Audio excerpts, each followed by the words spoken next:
मराठी नाटक हा मराठी प्रेक्षकांचा अत्यंत जिव्हाळ्याचा विषय आहे.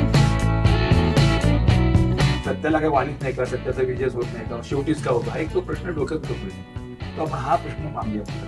मी जसं म्हणतो की आई बाप मी आणि भरत असलो तर या नाटकाची मावशी अंकुश चौधरी आहे.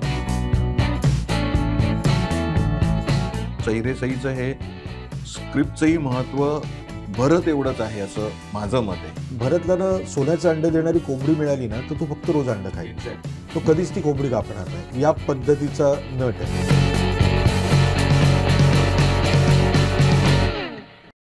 मराठी नाटक हा मराठी प्रेक्षकांचा अत्यंत जिव्हाळ्याचा विषय आहे. आणि आपण जर गेल्या काही वर्षात बघितलं तर मराठी नाटक बदलत गेलं. अनेक स्थित्यंतर मराठी नाटकांनी पाहिली, मराठी प्रेक्षकांनी ती अनुभवली. आणि समजा एक प्रत्येक पिढी असते, ती पिढी साधारण 10 वर्षांनी बदलत असते असं म्हणतात. तसं मराठी नाटक सुद्धा 10-10, 15-15 वर्षांनी बदलत गेलं.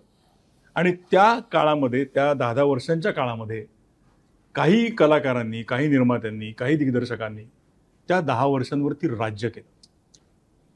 लोकांनी त्यांना डोक्यावर घेतलं. असेच 3 शिलेदार आज आपल्या बरोबर आहेत. त्यांच्याशी गप्पा मारायला आपण जमलेलो आहोत. एक म्हणजे अर्थात केदार शिंदे, नमस्कार. संतोष पवार आणि देवेंद्र पेन. आता यांची नाटकं मी तुम्हाला सांगायलाच नको, ज्या नाटकांनी इतिहास घडवला. सही रे सही, यदा कदाचित नाटकं अनेक आहेत निरनिराळी, परंतु महत्त्वाची नाटकं त्यांची असं आपण म्हणू शकतो. आणि अर्थात ऑल द बेस्ट. या तिन्ही नाटकांनी ना, या तिघांनी, ह्या दिग्दर्शकांनी, लेखकांनी, यांनी एक महत्त्वाचा काळ सांभाळला. मध्ये मला आठवतंय नाट्य परिषदेची एक काहीतरी असं एक परिषद होती आणि चर्चात्मक कार्यक्रम होता. त्याच्यामध्ये अद्वैत दादरकर म्हणाला की केदार शिंदे, संतोष आणि देवेंद्र यांनी, म्हणजे आपण विनय आपटे म्हणतो, विजय किंकरे म्हणतो, यांचा जो एक काळ होता त्याच्यानंतर मराठी रंगभूमी या लोकांनी सांभाळली. कारण त्यांच्या नाटकांनी जो दर्जा दिला, त्यांच्या नाटकांनी जे मनोरंजन केलं, त्याच्या नाटकांनी जो व्यवसाय केला, त्या तिघांना तो मान आहे असं त्याने त्या मुलाखतीमध्ये मला सांगितलं होतं. मला ते पटलं होतं. म्हणून आता तुमच्याशी गप्पा मारायला मला फार मजा येते. आपण देवेंद्रपासून सुरुवात करू. Devendra, all the best. ही मूळची एकांकिका INT सादर झाली. मी INTचा एक आयोजक, आणि त्यावेळेला काय झालं होतं त्याची आठवण तू सुरुवातीला सांग, आणि नंतर आपण एकांकिकेबद्दल आणि पुढच्या तुझ्या प्रवासाबद्दल. INTला नवीन एकांकिका लागते, त्यामुळे ऑल द बेस्ट एकांकिकेचा पहिला प्रयोग होता आमचा. किती साली? ही 1993ची गोष्ट आहे. ओके. आणि MD कॉलेजतर्फे मी एकांकिका सादर केली होती, ज्यात भरत जाधव, अंकुश चौधरी, विकास कदम आणि दीपा परब असं कॉलेजमधलं विद्यार्थ्यांचं कास्टिंग होतं अर्थातच.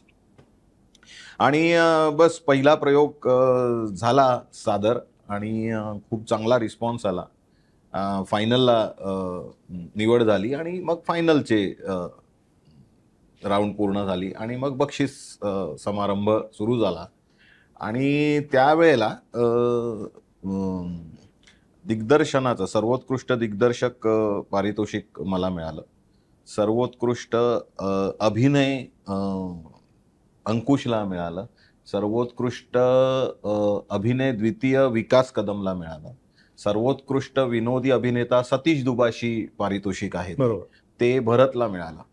आणि मला वाटतं दीपाला प्रमाणपत्र, सर्टिफिकेट मिळालं. असं म्हणजे आम्ही जे 5 जण ह्या एकांकिकेशी प्रमुख जे जोडलेलो होतो त्या सगळ्यांना बक्षिसं मिळाली होती. पण म्हणजे ही सगळी अनाऊन्स झाल्यानंतर सगळ्यांना वाटत होतं ऑब्व्हियसली काहीतरी असं पहिलं बक्षीस मिळेल वगैरे, आणि मग तसं झालं नाही. आणि एकांकिका तृतीय पारितोषिक ऑल द बेस्ट असं अनाऊन्स झालं. आणि त्यावेळेला म्हणजे पिन ड्रॉप सायलेन्स काय असतो याचा आवाज मी ऐकला. थिएटरमध्ये सन्नाटा पसरला होता. आणि तसे काय आम्ही खरं सांगू म्हणजे त्याचा सगळा एक शॉक हाय लेवल असला तरी थिएटरवाले होतो आम्ही, त्यामुळे त्याच्यातून बाहेर पडायलाही खरं तर वेळ नाही गेला. त्याची रिॲक्शन त्या दिवशी आणि काही काळ आलाच, म्हणजे आलीच ती पूर्ण. आणि त्यावेळेला केदारचीच एकांकिका पहिली आली. मला ते आठवतंय केदारची, मला वाटतं बॉम्बे मेरी जान नावाची Yes. केदार तुझी एकांकिका Yes, होती yes, yes. आणि ती पहिली आली. ती पहिली आली होती. आणि त्यातली गमतीची गोष्ट अशी होती की केदारने तुमच्या एकांकिकेला बॅकस्टेजला मदत केली होती, if I am not wrong. हो, अर्थातच. म्हणजे म्युझिक च्या संदर्भातल्या गोष्टी सगळ्या केदार, आणि ते चालायचं त्यावेळेला आमच्यात, ते चालायचं. आता आम्ही एकत्र असे कुठे काम करत नसलो तरी सुद्धा डिस्कशन लेवलला वगैरे हे या गोष्टी अजूनही आमच्यात चालू असतात. तर त्यावेळेला ते झालेलं. इव्हन त्याच्या एकांकिकेची वाचनं आम्ही करून त्याच्यात काही इनपुट देणं वगैरे हे सगळे प्रकार माझ्यापासून झालेले. त्याने पूर्ण टेक्निकल त्याचं हे स्ट्रॉंग असल्यामुळे ती सगळी मदत त्याच्याकडून होणं झाली होती तेव्हा प्रयोगाच्या. त्यामुळे ते तसं होतच नाही. बस. आणि मला सांग, एकांकिकेचा जन्म कसा झाला? म्हणजे तुला कसं सुचली ही एकांकिका, कशी ती तू जमवलीस त्या लोकांना किंवा काय? याला माझ्या सासूबाई कारणीभूत आहेत. मी म्हणजे आताची माझी बायको संगीता, आताची म्हणजे आताचीच आताचीच पूर्वीपासूनचीच आहे. पूर्वीपासूनची आणि आताची एकमेव बायको संगीता. ओके. हे असं म्हणजे कुठे काही इम्प्रुव्हाइज करायला चुकलं तर हे असं करेक्शन होतच राहिले. त्यामुळे आमचे सगळ्यांचेच प्रयोग व्यवस्थित होत राहिले. असं मगाच्या गप्पांमध्ये सुद्धा आज जेव्हा म्हणाला की तिचे आई वडील एकत्र राहायचे, आई वडील एकत्रच राहतात ना, तसं आताची म्हणण्यामागे जेव्हा ती बायको नव्हती तेव्हाचा किस्सा सांगतोय केदार. एक मिनिट. तर तेव्हा ती बायको नव्हती आणि मी प्रेमात पडलो होतो आणि तिला पटवायचं होतं. आणि मग ते घरी जाणं वगैरे सगळं चालू झालं. तेव्हा लक्षात आलं की तिची आई बोलू शकत नाही आणि ऐकू शकत नाही. म्हणजे त्या मुक्या आणि बहिऱ्या अशा होत्या. आणि मग तिला एकमेव म्हणजे ती मुलगी होती त्यांची. तर त्यामुळे त्यांनाही कन्व्हिन्स करणं, आई बाबांना कन्व्हिन्स करणं गरजेचं होतं. बाबा खूप स्ट्रिक्ट होते. त्यामुळे एक आईशी आपण जवळीक साधूया आणि आपण खूप चांगले आहोत त्यांना पटवून देऊया वगैरे, या थॉटने मी त्यांच्याशी संवाद सुरू केला. आणि केदार 6 महिन्याच्या अवधीत संगीता कम्युनिकेट करायची त्याच्यापेक्षा उत्कृष्ट कम्युनिकेशन माझ्यात आणि त्यांच्यात होत होतं. मी संवाद साधत होतो त्यांच्याशी. आम्ही तासनतास गप्पा मारायचो, हे बोलू शकायचो. माझं त्यांना कळायचं, त्यांचं मला कळायचं. ते आय ते सगळं हे सगळं त्याच्यात ते बसत गेलं माझ्या ह्याच्यात. आणि मग काय, बेसिकली थिएटरवाले असल्यामुळे काहीतरी अशा काही गोष्टी मिळाल्या तर त्या करून बघूया असा भाग आला. आणि मग प्रोसेस तशी सुरू झाली. इम्प्रुव्हायझेशनच्या पद्धतीनेच पुढे जायचो. त्यामुळे हा थॉट एक, बाबा मुका आणि बहिरा, आधी एकच पात्र होतं, मग त्याला वेगवेगळं करूया का, मुका एक वेगळा बहिरा एक वेगळा, असं म्हणून काय काय करायला लागलो. कास्टिंग करताना तुला ही मुलं कुठे भेटली सगळी? नाही, कास्टिंग तर हे पुढचं, म्हणजे एकांकिका हा जो थॉट डेव्हलप झाला लेखनाचा, तो म्हणजे तो त्याच्यात हे करताना. आणि मग मुका आणि बहिरा आहे म्हणून मग आंधळा, आणि मग 3 मुलं आहेत म्हणून मग मुलगी आणि लव्ह स्टोरी, अशाने ते मग ऑल द बेस्ट झाला. आणि आता तो दुसरा प्रश्न, म्हणजे कास्टिंग वाईज मी खरं तर आतापर्यंत एक गोष्ट ही कधी बऱ्याच इंटरव्ह्यू मध्ये न बोललेलं ठेवले. हा, असं की मी स्वतः कीर्ती कॉलेजला होतो. त्यामुळे मी कीर्ती कॉलेजला एकांकिका घेऊन गेलो. ओके. ती वाचून दाखवल्यावर तिथल्या टीमने मला सांगितलं नको ही आम्हाला जमणार, आणि म्हणून मग मी एमडी मध्ये आलो. म्हणजे एमडी तेव्हा सगळी गँग ही सगळी एकांकिका खानेवाले का नाम, व्हिज्युअलचाच भाग होता ना तो. व्हिज्युअल वाचून कळलं ते एकांकिका. बरोबर. आणि मग काय तिथे काय मला मी मुभा होती जे करणार ते, आणि ह्यांना सगळ्यांना माहिती होतं. भरत होता तेव्हा, अंकुश होता कॉलेज, त्यामुळे ही सगळी आधीच्या वर्षी पण त्यांनी एकांकिका केलेली होती माझी प्लॅनशेट एकांकिका. त्यामुळे मला ते माहिती होते, त्यांना मी माहित होतो. त्यामुळे कास्टिंग तरी सुद्धा बऱ्याच मी तिथल्या मुलांना गोळा केलं, त्यांचं वर्कशॉप घेतलं, त्याच्यातून बाकीची हे निवडली आणि प्रॉपर असं पद्धतशीरपणे कास्टिंग करून बरोबर एकांकिका आम्ही केली होती. येस. संतोष, तुझ्याकडे येणार होतो. यदा कदाचित सुद्धा मूळची एकांकिकाच. ती तुला कुठे सुचली, कशी सुचली, आणि ती तू कुणाबरोबर केलीस तेव्हा, त्या काय तुझ्या आठवणी? त्याच्या आधी मी लोकधारा करत होतो. लोकधारा करताना एक दिवस केला आपण एकांकिका करूया. आम्ही एकांकिका होती ऐक नावाची, आणि जे काही सुचत होती येत होते वेळेसारखं केलं होतं. पण त्यातून आणि केदारराव बरोबर जाऊनच मला कळलं की इंटर कॉलेज स्पर्धा असतात. तोपर्यंत मला माहित नव्हतं. आणि म्हणजे हे असं हे खूप मस्त आहे कारण असं काहीतरी करायला पाहिजे आपल्याला, असं काहीतरी वाटायला लागलं आतून. आणि मग मी आधी एखाद्या लिहिली आंबेडकर कॉन्सेप्टमध्ये संधी मिळाली म्हणून लिहून डिरेक्ट केली टेन्शन नावाची. आणि तेव्हा मला IIT लेखनाचं विशेष पारितोषिक दिलं होतं आणि देताना चंद्रकांत कुलकर्णी कानात बोलले होते, छान लिहितोस, लिहित राहा म्हणून. सो ते माझ्या डोक्यात थोडा कॉन्फिडन्स वाढला होता, एवढ्या मोठ्या माणसाने आपल्याला सांगितलं म्हणजे आपण राईट ट्रॅक होतं ते आपल्याला. पण मला एक संधी मिळाली HR कॉलेजमध्ये एकांत करण्याची. काय करूया. मग हा मी मूळचा कोकणातला, मे महिन्यात गावी जायचो त्यामुळे तिथे नमन नाट्य तमाशे वगैरे बघितलं. माझा कट्टा दामोदर तिथे मी टाइमपास करतो. तिथे नमन नाट्य सगळं ते दशावतार म्हणा किंवा लांबणी हे सगळं फोक सगळं बघितलं होतं. ते ताकद मला माहिती होती. काय करूया मग एक ना ती काय म्हणतात ना, आम्ही एकांका स्पर्धा करताना म्हणजे ते वय असं ना की आपला बक्षीस नाही मिळत नाही, आमच्या परीक्षकांनी अन्याय केला वगैरे असं तेव्हा व्हायचं. तर आपण इतकं प्रामाणिकपणे करतो, यश मिळत नाही. ते सर्वसामान्य माणसाचं होतं की सत्याला काही वालीच नाही का, सत्याचा विजयच होत नाही का, शेवटीच का होतो, हा एक तो प्रश्न डोक्यात होतो पुढे. तो आपण हा प्रश्न मांडूया म्हटलं काहीतरी. काही नुसतं टाइमपास नाही करायचा, काहीतरी थॉट पण देता आलं पाहिजे, काहीतरी बोलता आलं पाहिजे, ते डोक्यात होतं. आणि फॉर्म नमन नाट्य करायचं माझं फिक्स होतं की आपल्याला नमन फॉर्म मध्ये काहीतरी करायचं. मग HR कॉलेजला गेल्याच्या ती मुलं, पण ती मुलं मराठी नव्हती. 2-4 सोडलेले बाकी सगळे नॉन महाराष्ट्रीयन मुलं. ते विनय नलावडेमध्ये मित्र होतो, विचार धरून मुलं आणायचं कारण त्याला एकांका करायची होती. त्याचे वडील आमचे फायनान्सर. तर मग काय करतो तिथे बसून मग मी खूप 50-60 मुलं यायची धरून आणायचा. मुलं टाइमपास करायची, आपल्या तिथे लिहित बसायचं काय करतंय सगळं लिहित आणलं. मग भगवद्गीता मागवली कारण भगवद्गीता तशी वाचून होती, पण आता मला एकांकासाठी काही गोष्टी वापरायच्या तर ते रेफरन्सेस शोधले, ते लिहून काढले, एकांका केली आणि तुफान एकांका झाली IIT.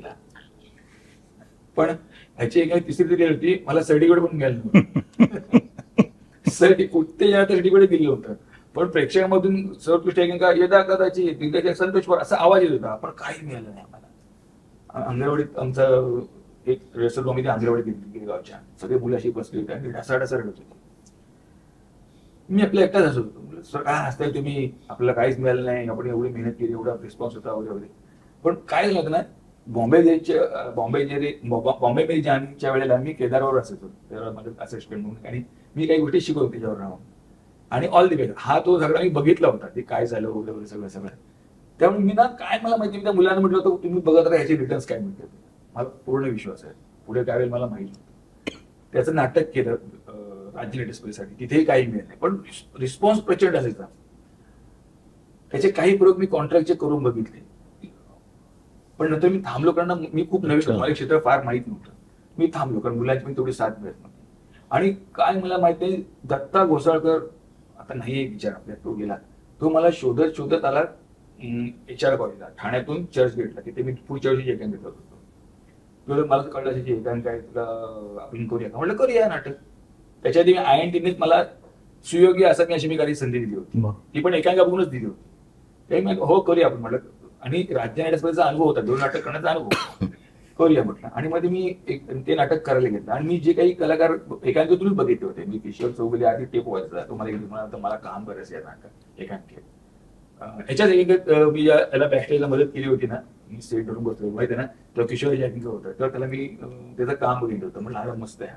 मग कमलाकरला काही बघितलं होतं, समीर चौगुलेला बघितलं होतं, रमेश वाणीला पाहिलं. मी सगळी कलाकाराची गोळा केली आणि नाटक केलं. आधी त्यात संजय नायरेकर काम करणार होता. 4 दिवस तालीम दिल्यानंतर एक दिवस तुम्हाला हिंदी पिक्चर होतं, काय करू, तू म्हणतो मी सोडतो, तू म्हणत अशी. तर म्हणलं नको हिंदी पिक्चर तुझ्या आयुष्याला टर्निंग पॉईंट तू कर म्हटलं. आम्ही बघतो नाटकाचं, आणि पुढे काय होईल काहीच माहित नव्हतं. व त्याच्या तो कुठला पिक्चर होता तो? आय थिंक मला तो वास्तवच. तर म्हणजे तू ते कर म्हटलं. पण तो खरंच त्याचा टर्निंग पॉईंट ठरला. हा मग आणि पुढे त्याची संधी म्हणजे आपण कशाला मध्ये खोडा करा, आपल्याला काहीच म्हणजे नाटकाचं काय होतं इथे. हा नाटक फ्लो मध्ये आहे तर मी कधीच बोललो असतो करून नको असं करूच, नाटकला फ्लो मध्ये चांगले प्रयोग लक्षात बघत त्याला खोडा नको. पण तो हिंदी पिक्चरला गेला आणि मग मी थांबलो होतो, अशी बसलो होतो बाहेर. आला असं बाहेरून, तर काय झालं म्हटलं नाही असं झालं संजय, नाही म्हणाला त्याचा प्रॉब्लेम झाला. हा तू घे कोणाला घे सुरू कर. मग मी राजेश माडगूळकरला बोलवलं आणि मी केलं.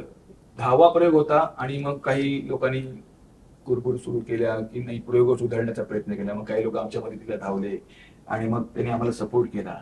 तेव्हा आम्हाला वाटलं आम्ही जिंकलो असं वाटलं होतं, पण नंतर प्रत्येक प्रयोगाला प्रॉब्लेम सुरू झाले. त्याच्याबद्दल मला बोलत होतं की ते तुम्हाला ज्याचे अडथळे आले हा. त्या घटना तुला काय आठवत आहेत का? खूप घटना आहेत त्याच्यात. पहिलीच घटना म्हणजे स्टेजवरच घुसले, त्यांनी घोषणा दिल्या, ते काय म्हणतात ते फ्लॅट बीट सगळे पाडून टाकले होते, पूजा होती मांडलेली ती उधळली होती, आणि मग देवतांची विटंबना करताय वगैरे. हे आम्हाला सगळं नवीन होतं. मुळात त्यात देव कोणीच नव्हते. कौरव पांडव आम्हाला देवाला कोणी सांगितलंच नव्हतं. त्याच्यानंतर जो कृष्ण यायचा तो लोकनाट्याच्या परंपरेप्रमाणे यायचा. ते नमन नाट्यातून दशावतारामध्ये किंवा तुमच्या काय म्हणतात त्याला एकूण लोककलेमध्ये ते आहेच नसतं. कृष्ण यायचं गवळणीमध्ये वगैरे. म्हणजे काय चुक आहे बरं. मी विषय इतका गंभीर होता की सत्याचा विजय शेवटी का होतो, हे जे प्रत्येकाला तो प्रश्न पडतो, सत्याचा विजय का होत आहे, आपण एवढी मेहनत करतो, तेच मांडण्याचा प्रयत्न केला, कोणाच्या तोंडात अपशब्द नाही, काय नाही, असं का होतंय. मग आम्ही खूप याला भेट या संघटनेला त्या संघटनेला भेट सगळं चाललं होतं, आणि मी खूप कूल होतो सगळं. तुमचं काय म्हणणं, हे नकोय का, मी ते कट कर, ते नको का, हे कट कर. आणि पण मी त्यांना एक म्हटलं, तुम्हाला तुमच्याकडे ही ताकद असेल तर माझ्याकडे ही ताकद आहे म्हटलं. तुम्ही ज्या देवात म्हणताना विटंब गेले त्यांनी मला डोकं दिले म्हटलं, मी तुम्ही म्हणाल ते करतो म्हटलं. आणि मी सगळं करत होतो. आणि एक दिवस मग दत्त म्हणलं आपण आनंद दिघेंकडे जाऊया, दिघे साहेबांकडे गेलो. म्हणजे तुम्ही बघा, मी त्यांना म्हटलं तुम्ही जर म्हणालात की बंद कर, मी अहो पण म्हणणार नाही, त्या क्षणी निर्णय घेतो बंद करतो, पण तुम्ही एकदा बघा. कारण आम्हाला कोण असं प्रॉपर माणूस मिळत नव्हतं गाईड करणारा किंवा काहीतरी त्यांना आमच्यामध्ये मध्यस्थी करेल असा. मग तो प्रयोग रात्री 12 वाजता त्यांनी थिएटर बुक केलं होतं दत्तानी, आणि गडकरी रंगायत मध्ये फुल टेन्शन मध्ये तो प्रयोग. दिघे साहेब, त्यांची काही माणसं ज्यांचे वाद होते, त्या संघटनेची माणसं वगैरे बसले होते, आणि खो असं होते. दिघे साहेब सगळे ते जे वाद झाले ते पण असं होते. मग ते म्हणाले मस्त छान विडंबन नाट्य आहे, हे बंद नाही म्हणा. त्यांनी तो निर्णय दिला. आम्हाला आम्ही जिंकलो. पुन्हा प्रयोग सुरू झाले. पण नंतर व्हायचं काय की या नाटकाला विरोध केला पब्लिसिटीमध्ये, लोकांना कळलं होतं गावागावात. मग ज्या गावात जाऊ तिथे आम्हाला विरोध व्हायचा. ते आधी जाऊन ऍप्लिकेशन द्यायचे, आम्ही हा प्रयोग होऊ देणार नाही, मग तुमची जबाबदारी असेल कायद्याने सुव्यवस्थेची. मग पोलिसवाले हातच वर करायचे डायरेक्ट, आम्हाला कळतो पण कोण यांच्या हाताला लागले, असे पोलिसवाले आम्हाला सांगायचे. पण आम्ही ते प्रयोग करायचो. मग स्टेजवर घुसायचं, कलाकारांची मानगूट पकडायची, त्यांना राग दाखवायचा, किंवा पेट्टे बोळे टाकले थिएटरवरती. हा, गाडी गाडीवर दगडफेक केलेले आहेत. पण त्यातून मुलं आम्ही सगळे प्रयोग करत होतो. 4,500 प्रयोग केले. वा. पण त्यानंतर असं झालं त्याला थोडस की जे आपल्याला जो शाप आहे की नाटक चालायला लागलं की काहींना असं वाटतं की हे माझ्यामुळे चालतंय किंवा मी सॉलिड आहे, आपला मी गवसतो ना यातला, नको तो मी. आणि मग कलाकारांनी काही त्यात गोष्टी सुरू केल्या, कुरबुरी सुरू केल्या किंवा कुरघोडी पण नव्हती, पण ते मजा करायची. आता हे नाटक लोक हसतात ना, मग लोक हसतात कुठे थांबायचं, कितपत थांबायचं. बरं, ते बंदिस्त नाटक होतं, ते काही लोकनाट्य होतं, ते फ्री फॉर्मचं नव्हतं. ते थोडं बंदिस्त शेवटी त्या नाटकाला बंदिस्तपणा यायलाच लागतो ना, तरच व्यावसायिकदृष्ट्या करायचं असेल. त्यांना ते कळत नव्हतं, ते उधळल्यासारखं ते प्रयोग करत होते. पण नंतर मग मलाही कंटाळायला लागला. कारण मी गेले की प्रयोग व्यवस्थित करायचा आलाय, संतोष पवार आला की दिग्दर्शक आले, आपले प्रयोग व्यवस्थित करतात, पाठ फिरली की परत हवं ते करायचंय. नंतर मी स्वतःला विस्कळीतपणा येऊ लागला. आणि मग मी तोपर्यंत बाहेर ठेवलं होतं. मी आज ह्याचा प्रॉब्लेम होता, त्याचा प्रॉब्लेम, ह्याचा प्रॉब्लेम. मला 4 वाजता फोन येतात, अरे आम्ही आज येऊ शकत नाही, मी अडवले शूटिंगला. आणि मग मी धावत जाऊन त्या रोलला उभा राहायचो. असे बरेच गेम जोडले, सगळेच रोल मी केले ऐन वेळेला. आणि मग एक कंटाळा आला, त्याला म्हटलं थांबूया आपण, बस झालं म्हटलं. 4,500 फुल झाले. आणि म्हणजे यातून हॅट्स ऑफ आहे त्या मुलांना, त्यांनी एवढ्या टेन्शन मध्ये प्रयोग करायचे, ते एवढं काय म्हणतात दहशत असायची अक्षरशः, त्यात त्यांनी प्रयोग केले. पण त्यातल्याच काही जणांनी नको त्या गोष्टी करून काय म्हणत ना की ते वातावरण बिघडवून टाकलं सगळं, ते त्याची वेळ डिस्करेज करून टाकली. त्यामुळे ते नाटक थांबवावं लागलं मला. पण ते मी 4,500 प्रयोग किती दिवसांमध्ये, किती वर्षांमध्ये झाले अंदाजे? मला एवढं आठवत नाहीये, 5-6 वर्ष झाली असेल कमीत कमी. मग त्याच्यानंतर मग मी यदाकधी भाग 2 यंदाकधी असं करून तो फॉर्म आणि ते नाटकाचं नाव, ती आठवण ती जिवंत ठेवली. आजही तो एक ब्रँड क्रिएट झालेला आहे. आजही लोक येतात की तुम्ही कॉलेजला असताना बघितलं होतं ते नाटक, आज आमच्या मुलांना घेऊन आलं बघायला. परवा एका माझ्या मुलींनी नाटकात काम केलं, तिच्या आईवडील ते भेटायला माझ्या. आम्ही नाटकाला, तुमचं नाटक आम्ही कॉलेजवर आमचं अफेअर होतं. अच्छा. आणि त्यांची मुलगी आज माझ्या नाटक काम करते. वाव, किती छान, मस्त, छान आठवण. केदार, तू तर एकांकिकांमध्ये वगैरे ह्या सगळ्यांबरोबर होतास, त्यांचा सिनियर होतास किंवा काही? नाही, ते सिनियर आहेत. हो, दोघंही. मग तू सिनियर होण्याचे असं ऍक्टिंग वगैरे करतो? यशामध्ये तर खूप सिनियर आहेत ते माझ्यापेक्षा.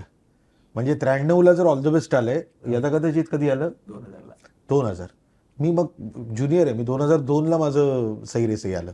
त्यामुळे यशामध्ये नाही, हे केदार दोघं केदार लहान आहे, केदारला म्हणजे वयानेही लहान आहे, पण बाकी त्यांनी बाकीचं त्याचं पुढे कर्तृत्व लहान करत हो तर, आणि ते कौतुक आहे त्याचं बरोबर. की अगदी एकांकिका ही त्याची सवयी ठरलेली आहे. टेलिव्हिजन बद्दल बोलायचं झालं प्रश्नच नाही. तर त्याची म्हणजे त्यांनी प्रत्येक केलेली medium वरती सिरियल त्यांनी केलेलं ही काम. आज पहिल्या जर तीन आपण निवडल्या एवढ्या वर्षात, तर त्याच्यात त्याची आहे. सिनेमा मराठी जर हे करायचं झालं तर अगबाई अरेच्चानेही खूप मोठं अगदी यश पाहिलेलं आहे. बरोबर. म्हणजे प्रत्येक याच्यात त्याने अगदी टॉपचं काम केलं नाही, आहे. तर हे- विषय मला नाटकाचा होता म्हणून मी म्हटलं की आता 93ला जी आठवण होती बॉम्ब एमेरी जानची, हो. तर प्रत्येक आता ऑल द बेस्टचं जेव्हा नाटक झालं तेव्हा लगेच निर्माते आले की आपण बॉम्ब एमेरी जान 2 अंकी करूया. संतोषनी काम केलंय त्याच्यामध्ये. 93 म्हणजे माझं एक 20 वर्षाचं वय, तेवढी काय अनुभव नाही कसं नाटक करायचं. तरी आम्ही आमच्या पद्धतीने चांगलं नाटक करण्याचा प्रयत्न केला. पण ते पहिल्या 75 एक प्रयोगामध्येच ते जवळजवळ विस्मृतीत गेलं सगळ्यांच्या. नाही गेलं म्हणजे प्रॉपर मॅनेजमेंट. शेवटी नाटक चालवणं ही पण एक कला हो. आहे. तुम्हालाही माहिती आहे, नाटक चालवणं ही कला आहे. व्यावसायिक दृष्ट्या नाटक चालवण्यामध्ये वेगवेगळे फॅक्टर्स वर्क होत असतात. नाही पण नाही झाले, कारण मी त्यात काम करतो, मी सगळं जवळून पाहत होतो. पण ते सतत एक राहिलं की आपल्या, आणि त्याच्यानंतर एक खूप बोललं गेलं आपल्या इंडस्ट्रीमध्ये की ही लोक ना पालीची मगर करणारी लोक आहेत. म्हणजे यांच्याकडे एक पाल असते आणि त्याची मगर होते यांच्याकडे दिली की, बरं. एकांकिकेची नाटकं करणारी. त्याचं एक बोललं गेलं फार. पण 93ला ते आल्यानंतर 2002 पर्यंतचं माझं नाटकाचं अख्खं एक ॲनालायसिस केला तर मी वेगवेगळी नाटकं देण्याचा प्रयत्न केला.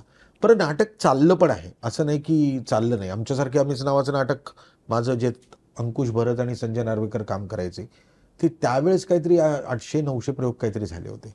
तू मी नावाचं नाटक मी केलं होतं, त्याचे जवळजवळ 1200 प्रयोग झाले होते. श्रीमंत दामोदर पंत हे लोकांना खूपच आवडलेले नाटक, त्याचेही खूप प्रयोग झाले होते. मग खरं यश म्हणू शकतो कारण रिकाम्या खुर्च्या होत्या. म्हणजे श्रीमंत दामोदर पंताला तर अशी गोष्ट होती की आम्ही सकाळी 11चा प्रयोग आम्हाला तारीख मिळाली असायची तर 11 वाजता थिएटरमध्ये लोकच नसायची. म्हणजे मी काय, ती वय पण आपलं लहान असतं ना. देवेन या पद्धतीचं थिएटर भरलेलं बघतोय, संतोष या पद्धतीचं थिएटर भरलेलं बघतोय. आपल्या नशिबी असं कधी येणार, असं एक थॉट असतो प्रत्येक माणसाचा. आपण ह्युमन आहोत. आणि म्हणजे त्याच्याबद्दल ह्याला का मिळाले आणि त्याला का मिळालं हा नसतो, पण माझी मेहनत कुठे कमी पडते का. पण ही सगळी नाटकं माझी लोकांपर्यंत पोहोचत होती, लोकांना आवडत होती. पण खऱ्या अर्थानं तो दरवाजा उघडला तो सही रे सहीने उघडला. सही रे सही नाटकाबद्दल मला प्रश्न विचारायचा होता. हे तुला कसं सुचलं नाटक, आणि तू हे त्याच्यामागची काय तुझी भूमिका होती? किंवा अजितदादा काय की तोपर्यंत मी सिरियल्समध्ये गेलो होतो. माझं नाटक तर सुरूच होतं पण मी माझ्या सिरियल्स पण काम करायला सुरुवात केली होती. पण मी ना एक ठरवलं होतं की काहीही करून ना वर्षातून एक तरी नाटक करायचं. मला त्याच्या अगोदर मी एक विजय दीनानाथ चव्हाण नावाचं नाटक केलं होतं आणि ते ना चाललं नाही, त्याचा एक त्रास होता. अतुलनी काम केलं होतं. बरोबर. आणि संस्था पण चांगली होती, लता नार्वेकरांच्या संस्थेतर्फे ते नाटक होतं, पण नाही त्याला यश मिळालं. सहीची कल्पना येण्यामागचं कारण आहे त्याच्या अगोदर भरतनी याचं नाटक एक केलं होतं जे सुधीर भटांनी प्रोड्यूस केलं होतं, पैसाच पैसा, जे भरतचं पहिल्यांदा आणि भरत जाधव नावाचं नाटक होतं आणि तेही चाललेलं होतं. सो ना आम्ही, तो पण सिरियल्समध्ये काम करत होता, मी पण माझ्या सिरियल्स करत होतो, तरीही नाटकामध्ये आपल्यातर्फे काहीतरी व्हायला पाहिजे.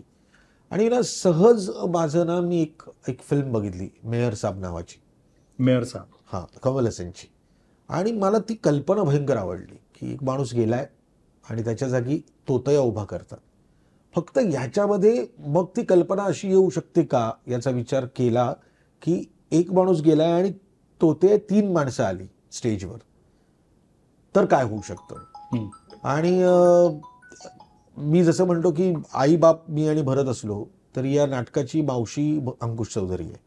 सो आमच्याकडे पहिल्या दिवसापासून अशी एक पद्धत आमच्या तिघांमध्ये आहे की कुठलीही कल्पना आली तर आम्ही खूप डिस्कस करतो त्या सगळ्या गोष्टींच्या. तर माझ्या घरामध्ये जेव्हा आम्ही शूटिंग मिटिंग करून यायचो, रात्री जेव्हा चर्चा करायचो, तर ही पूर्ण कल्पना मला जेव्हा सुचली तेव्हा मी ती त्यांच्यासमोर मांडली आणि त्यांना ती भयंकर आवडली. आणि कोइन्सिडेन्सली लता नार्वेकरांनी त्यांना त्यावेळेस किती समजलं असेल त्या कल्पनेवर, कारण जिप्सीमध्ये मी त्यांना टिश्यू पेपरवर अख्खा सेट काढून त्यांना समजवलं होतं की भरत इकडून जाईल, भरत इकडून जाईल. त्यावेळेस त्यांना माहिती नाही. बरोबर. राजू नार्वेकरांनी घरी जाऊन त्यांना विचारलं काय म्हणत होती दोघं आले होते तर, नाटक आवडलं का? ते म्हणाले नाही, ते काय म्हणत होते काय कळलं नाही, पण ते त्यांचा कॉन्फिडन्स आवडला, असं राजू नार्वेकरला लताबाईंनी सांगितलं होतं. जिप्सीमध्ये म्हणजे त्यांचं लक्ष म्हणजे मोहन वाघ पण ऐकत नाही ना, ते घेऊन जायचे परत. ही नाटकं जी आहेत ना ती व्हिज्युअलचीच आहेत. हो. व्हिज्युअल झालं तर तुम्हाला ती गंमत करणार. Yes yes. आणि मी फक्त आणि फक्त भरतसाठी हे नाटक लिहिलं. हम्म. मला एक भरतबद्दलचा पहिल्या दिवसापासूनचा सॉफ्ट कॉर्नर अशासाठी आहे की आम्ही लोकदारामध्ये एकत्र आलो. मला त्याची अभिनयाची क्षमता आणि त्याची झेप खूपच माहिती आहे. म्हणजे ऑल द बेस्टमध्ये सगळ्यांचं जर कौतुक करत असेल तर भरत माइंड ब्लोईंग काम करायचं ऑल द बेस्टमध्ये. पण त्याच्यामध्ये खरं तर संजय नार्वेकरचा तसा पॉवरफुल रोल होता, अंकुशचाही होता, पण या सगळ्या याच्यामध्ये एकही शब्द न बोलता ज्या पद्धतीने भरत काम करायचा ते त्याच्यातला अभिनय कळतो. तो अभिनेता किती कुठल्या लेवलचा आहे ती गोष्ट आपल्याला कळते. आणि मला नेहमी असं वाटायचं की त्याच्या नशिबी आणि भरत जाधवचं एक नाटक पाहिजे या एकाच हेतूने. आणि काय आहे की परमेश्वराची कृपा, स्वामींची कृपा की ती गोष्ट माझ्यातर्फे झाली आणि भरत जाधव एका रात्रीत सुपरस्टार झाला. बरोबर. भरतबद्दल आता बोलणं निघालंय म्हणून पण आपण सगळ्यांनीच भरत बरोबर कामं केली आहेत. तू म्हणतोस ते अत्यंत खरं आहे.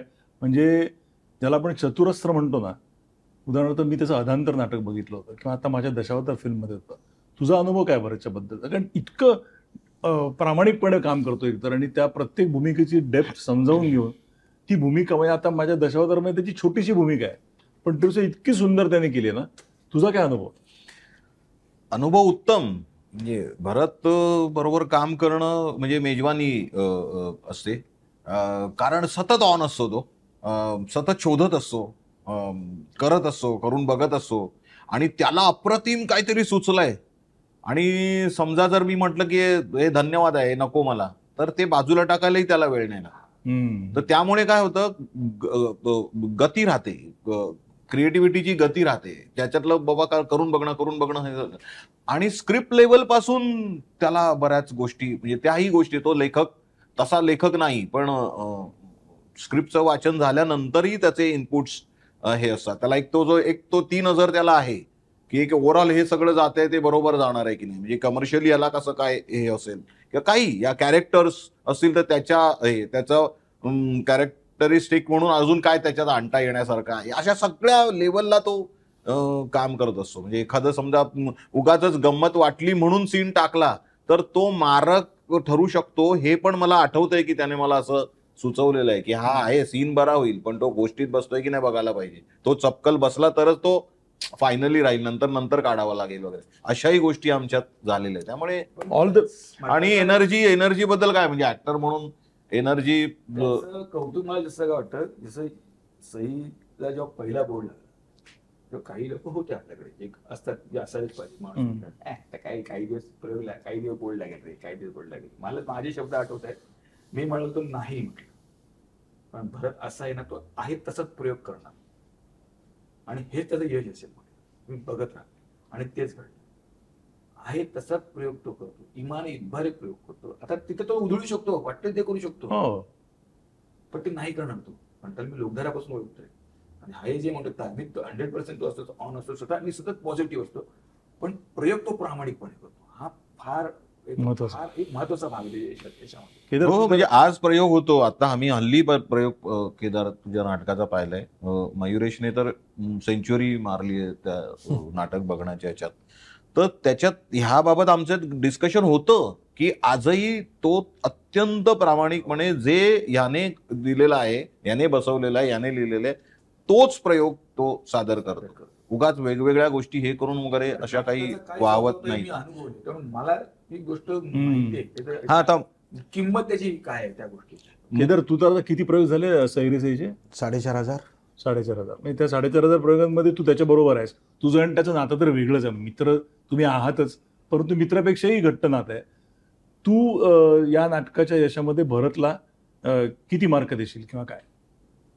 तुला काय वाटतं भरतने केलेलं काम जे आहे? मला एक तर मी 100% जेवढं काम केलेलं आहे त्याच्यातले 70% मी भरत बरोबर काम केलेलं आहे. बरोबर. तर 30% मी बाकी इतरांबरोबर काम केलं. इतकं मी भरतला जवळून आणि सगळ्या माध्यमातून, नाटकातून, सिरियल्समधून किंवा फिल्म्समधून तिन्ही ठिकाणी बघितलं. भरत कसं आहे माहिती आहे ना, भरत लंबी रेस का घोडा आहे. आणि भरतला ना सोन्याचं अंड देणारी कोंबडी मिळाली ना तर तो फक्त रोज अंड खाईल. एक्झॅक्ट. तो कधीच ती कोंबडी कापणार नाही, या पद्धतीचा नट आहे. आणि या नाटकाबद्दल तू म्हणशील ना प्रॉपर अजितदादा, माझं एक खूप महत्वाचं स्टेटमेंट आहे. ज्या दिवशी भरतला कंटाळा येईल ना, जो येईल की नाही मला माहिती नाही, बिकॉज काय आहे, त्याच्या DNA मध्ये सही रे सही आता. म्हणजे मी त्याला नेहमी म्हणतो की तुला ना घरातल्या ना ट्यूबलाईटचं आणि फॅनचं बटन पण माहीत नसेल, पण जेवढं लिहिलंय तो या सेटवर फिरतो ना, ती भरतची महत्वाची एक प्लस पॉईंट आहे तो. त्यामुळे ज्या दिवशी भरत थकेल ना त्या दिवशी सही रे सही बंद होईल. सही रे सही ना मी पण नाही व्हिज्युअलाइज करत भरत शिवाय, कारण त्याच्यासाठी ती गोष्ट बनलेली आहे. आणि मग हे बघा, लेगसी असायला पाहिजे, ते नाटक लोकांपर्यंत पोहोचलं पाहिजे. आता तर विविध माध्यमं आहेत पोचायची. म्हणजे मी भरतला नेहमी सांगतो की तू जो प्रयोग करतोस तो आपण डिजिटली कम्प्लिटली रेकॉर्ड करूया. मी अजिबातच कुठे ना देणार नाहीये आणि तू पण देऊ नकोस. तुझ्याकडे एक कॉपी राहील, माझ्याकडे एक कॉपी राहील. यानंतर जेव्हा तू 60चा 70चा होशील आणि त्या दिवशी प्रयोग आपले थांबतील, त्या दिवशी हे सगळ्याच्या सगळ्या लोकांच्या सोशल मीडियावर टाकणं, की जेणेकरून वर्षानुवर्ष पिढ्यानपिढ्या लोकांना कळत राहायला पाहिजे की असा एक नट होता ज्याने इतक्या लिलया ही भूमिका केली होती. मला त्याच्या जागी आता कोण कधी आयुष्यात मी विचार पण नाही करू शकत. ऍक्च्युली तुमची तरी विषय निघालाय तर प्लीज. तरी भरतने आणि केदारने म्हणजे माझ्या ह्याच्यात माझ्यासाठी सही रे सहीचं हे स्क्रिप्टचंही महत्व भरत एवढंच आहे असं माझं मत आहे.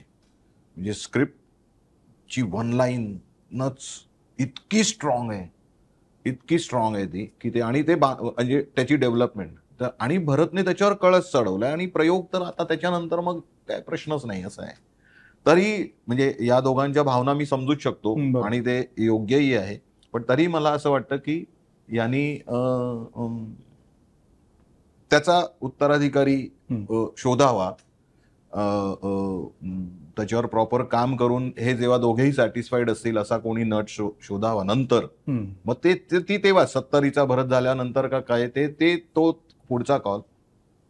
पण हे नाटक म्हणून जिवंत ठेवावं. Very good. पुढे सही रे सहीचा विषय निघाला म्हणून, पण त्याच्या निर्मात्यांमध्ये बदल झाला. आपल्याला काही त्याबद्दल बोलायचं नाहीये, पण त्या निर्मात्यांबद्दल बदल जे झाले ते बदल कसे होत गेले, किंवा त्याचा तुला काही त्रास झाला का, किंवा त्याचा तुला काही फायदा झाला का, किंवा काय तुझे एक्सपिरियन्स? सही रे सही कडे फायद्याच्या दृष्टीने कधीच बघितलं नव्हतं. दॅट वॉज म्हणजे सही रे सही ही गोष्ट माझ्या आणि भरत आणि अंकुश आमच्या, पण आम्ही तिघांनी आपल्या कुठच्याही कलाकृतीकडे असं फायदा आणि हे अशा ह्याने काही पाहिलंच नाही कधीच. मला असं वाटतं की मी उतराई झालो भरतला ती गोष्ट देऊन. कारण भरतनी माझ्यासाठी ज्या ज्या गोष्टी केल्या आहेत किंवा अंकुशनी माझ्यासाठी ज्या ज्या गोष्टी केल्या आहेत, तसं अंकुशाबद्दल मी नेहमी म्हणतो की महाराष्ट्र शाहीरमध्ये त्याला ती भूमिका देऊन मी खरंच उतराई झालो, आयुष्यभर ते राहील. तसं भरतचं सही रे सही बद्दलचं झालं. ते निर्माते बदलले यात माझा काहीच माझा दोषच नव्हता. मला असं वाटत होतं की भरत जाधव जिथे कम्फर्टेबल आहे आणि तोच प्रयोग करणार ना, निर्माते आणि दिग्दर्शक येऊन तर प्रयोग करणार नाहीत. बरोबर. तर तो जिथे कम्फर्टेबल आहे आणि त्याला जर वाटेल त्या पद्धतीने त्यांनी ते नाटक चालवावं. शेवटी आता ते भरतकडेच फिरून ते 2015 पासून ते नाटक त्याच्याकडे आहे. आणि ते आपल्याला माहिती आहे ना की वस्त्रारण म्हणजे बाबूजी, तोमिनवेच म्हणजे प्रभाकर पणशीकर, असे जे नाटकांचे जे आहेत ना, पूर्ण वारस हक्क जो असतो ना, तो वारस हक्क फक्त आणि फक्त आता भरत जाधवचाच आहे सही रे सहीच्या बाबतीत, आणि तो त्याच्याकडे राहावा.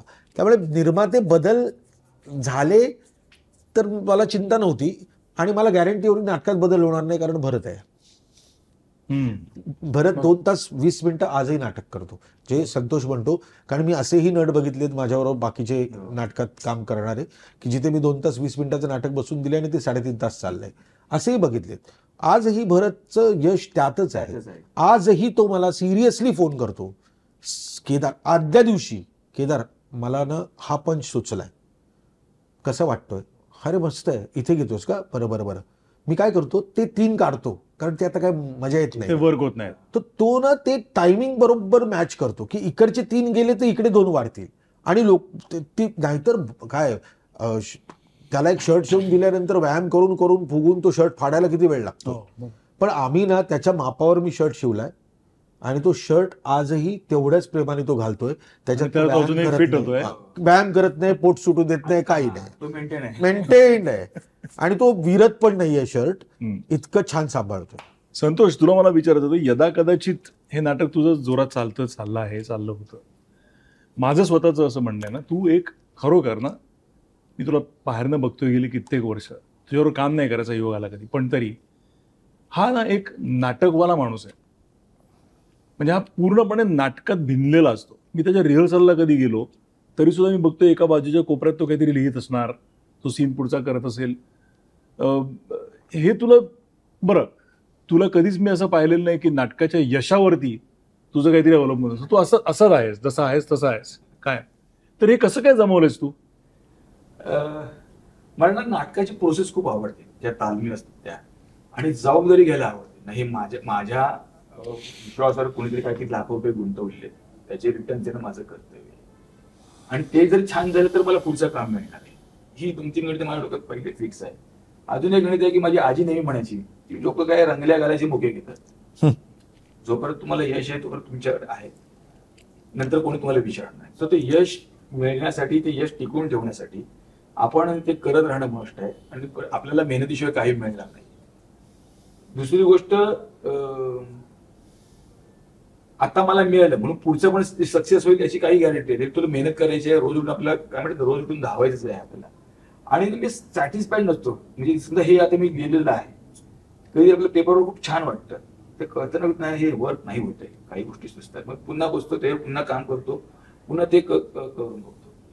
सीन तोच असतो, पण काही शब्द मागे पुढे कर, काही वाक्य क्रॉप कर, किंवा असं करून मग ते किती काय म्हणते सुसाईड होईल, किती छान होईल, त्याचा एक पंच अजून किती छान पद्धतीने बाहेर येईल. ह्या गोष्टी मी करतो. ते मला खूप आवडतं करायला, की सतत अपडेट राहणं, सतत टचमध्ये राहणं, सतत हे करून घेते. आणि मला खूप त्रास होतो, मला प्रचंड सुचत राहतं, नाही हे पण नाही, हे पण ते पण ते पण. मग मी काय करतो, एक सीन बांधतोय, मी बाहेर जातो, आता तुम्ही तुमचं करा, बाहेरून पुढचं काहीतरी करतो, की आणखी काहीतरी ते करत असतो. नाहीतर मला आणखीन ते सुचत राहतं, मग आणखीन काहीतरी करायचं वाटतं. म्हणजे ना की हावरेपणा नाही पडणं, ते सुचतं, त्याला काय करू असं माझा प्रॉब्लेम होता. आता मी ते हे करतो ना, मराठवाले कुलकर्णी, ती भारागावी आणि हैराण झाली होती. मग ते याच्या आधी पुन्हा नाही आपण न्यूज करूया, ते पुन्हा पॅक करून टाकायचं सीन तो. तेव्हा मग आता ओके, माझं मी बंद करतो, आता मग पुढचं करूया आपण. तिथे जरा तरी पप्पा काय झालं की मला दुसरं काही सुचतं ना, हे होत नाही, असं मला वाटतं, वर्क होत नाही किंवा हे जमत नाहीये, याचा इम्पॅक्ट येणार नाही, हा पॉईंट हे मला सतत जाणत तर मग मी ते खूप कॉन्शियस होतो आणि अजून काय बेटर होईल हे शोधत राहतो. आणि मला ते खूप आवडतं. सो मी त्या गोष्टी एन्जॉय करतो. आणि मग हा म्हणाल्याप्रमाणे मी कुठलंही नाटक करताना की मला एवढेच पैसे पाहिजेत, थोडे पैसे, मला एवढे पैसे मिळतील, ते पैसे मिळतील, यातून हे फेम मिळेल, ह्या गणित कधीच मी केली. जेव्हा मी यदाकधी करत होतो, मला फोन आले काही, अरे थांब आता नाही विचारा, अरे बाबा आधी तो बघून घे पेमेंटचं काय, तू नवीन आहेस, इंडस्ट्री अशी आहे तशी वगैरे. म्हटलं माझ्याकडे काय आहे, मी काय करतोय सध्या, करूया. नाटक तर होतं ना, समोर ते त्यांना, म्हणून ते केलं. खूप पैसे मिळाले. मी जातो, नंतर एका निर्माते असं झालं, माझे काही लाख रुपये ठेवलेले, मी त्याला लाख रुपये दिले. मी ते त्याचे सीडी बिडी केले, पैसे मिळाले, हे पैसे तर तू मला माझं नाटक केलं, माझा विश्वास ठेवलास. कारण यदा हे नाटक असं होतं ना की 4 ते 5 निर्माते पडून होतं, कोणी करायला डेअरिंग करत होतं, कोण म्हणतं भाषा बदल, कोण म्हणतं त्याची गाणीच काढून टाक. मी म्हटलं नाही, केलं तर मी असंच करणार, नाही केलं तरी चालेल म्हटलं. आणि मग ते केलं, विश्वास. तर तुम्ही ते डोक्यात ठेवलं म्हणजे मला यांनी माझ्या विश्वास ठेवल्याने माझं नाटक केलं. नंतर मी जो प्रॉब्लेम होते, सगळ्यांना नाटक बंद झालं, काही अंदाच्या गोळ्या फुटल्या होत्या, पण दत्ता एकमेव होता, मी, दत्ता आणि शलाका. आम्ही तिघं वन फिरवतो, ह्याला भेट, त्याला भेट, हे भेट. किती स्ट्रगल केलंय नाटकाच्या व्यतिरिक्त, ती चांगली हे आमचं आम्हाला माहिती आहे. दत्ता जायच्या आधी 4 दिवसाआधी मी दत्ताला म्हटलं, दत्ता आमची किती भांडणं होती, पण तुझे उपकार मी विसरणार नाही म्हटलं आयुष्य. आम्ही खूप भांडायचो, हे मी त्याला बोललो होतो. आणि 4 दिवसांनी दत्ता गेला. सो ह्या डोक्यात गोष्टी आहेत माझ्या. मी आजही किती झालं, मी केदार बरोबर राहिलोय, केदार बरोबर मला कळलं एकांका काय असतात. केदारने त्याच्या एकांकित रिहर्सल करताना मला इंटरव्ह्यू करू दिलं, संतोष हा जरा सीन करून घे. तेव्हा मला कळलं आपण आणि आला केला हसायचा, मुलं हसायचं, मला जमतंय यार, मला येतंय, मला कळत आपण काही लोकांना आवडते. सो आत्मविश्वास म्हणलं, हे गोष्टी मी कधीच विसरणार नाही आयुष्यात. कळलं की नाही. ह्याच्या मी खूप नाही नव्हतं. मी सवयीच्या प्रयोगाला मी सेटच्या मागे असं बसलो होतो, प्लॅन सेटला. तो सेट सोडायचा होता. प्रयोग रात्रीवर जाऊन मी प्रयोग सेट रंगवला होता, सेट बनवला होता. यांनी मला अभ्यास किबास करण्याची, वेगळ्या पद्धतीने मला अभ्यास किबास करायची होती एकांक करायला. त्यांनी मला ती परवानगी दिली होती, तू कर. मी माझ्या पद्धतीने एकांक घेतले, दूध काढून टाकले, मी माझ्या पद्धतीने केली. पुरुषोत्तम करण्यासाठी एकांक पहिली आली. सो ह्या गोष्टी मी कधी विसरणार नाही. यांनी माझ्यावर विश्वास टाकला, मला काहीतरी इम्प्लिमेंट करण्याची संधी मिळाली. तो ह्या गोष्टी जर मी विसरलो तर मी कसला कलाकार आणि मी कसला माणूस. तुझे पाय तसेच जमिनीवर हा, आहेत. त्यामुळे- तुला मी जेव्हा बघितलं तेव्हा तसंच पाहिलेलं हा, त्यामुळे आहे. हे खरंच कौतुकास्पद मला वाटतंय. नेहमी आणि जाणार कुठे आपण, मोठं होऊन कधीतरी खाली यायचंय ना. खूप अतिशयोक्ती वाटेल, पण ते गाणं म्हणजे डोक्यात पहिला पडतं. चढता सूर्य धीरे धीरे ढलता ढल जाएगा, हे आपल्याला माहिती आहे. भले भले आपण बघितले खाली येत आणि आपण कितीपर्यंत पोहोचलो नाही. आणि मला खूप आवडतं. मला खूप जण जेव्हा हाईट झालं होतं आणि आता तू आता बाहेर लोकांना दिसू नकोस, कटर थांबू नकोस, लोकांना दिसता का माया सांगितलंय मला. तरी काय होतंय म्हटलं, काही नाही होत म्हटलं. मी बसतो बुकिंगला, बसतो टाइमपास करतो.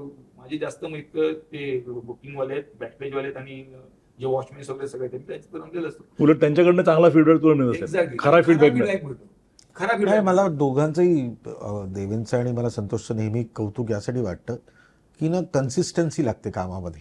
आम्ही सगळ्यांनी एकत्र एकाच वेळी समजा एकांकिका स्पर्धेपासून सुरुवात केली असली तरीही आज तागायत ती कन्सिस्टन्सी दोघांमध्ये मला इतकी प्रामाणिकपणे दिसते की त्यांनी सगळ्याच कामामध्ये यश अपयश येतं. हो, कुठल्याही क्षेत्रात गेलं तर मी थोडासा माझ्या ह्याच्यात थोडा बॅकफुटला आलो, कारण मी माझ्या कामांमध्ये एवढा व्यस्त होत गेलो.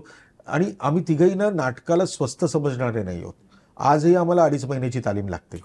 मला जर 2.5 महिन्यात ते तालीम देता येणार नसेल तर मी नाटक करण्यामध्ये काही गंमत नाही. आता मगाशी आपलं वाजले की 12 बद्दल बोलणं झालं. मला करायचंय ते नाटक, पण ते 2.5 महिने कोण तालीम देऊ शकतो. आणि आता नट पण तसे राहिले आहेत का जे माझ्याबरोबर 2.5 महिने तालीम करतील.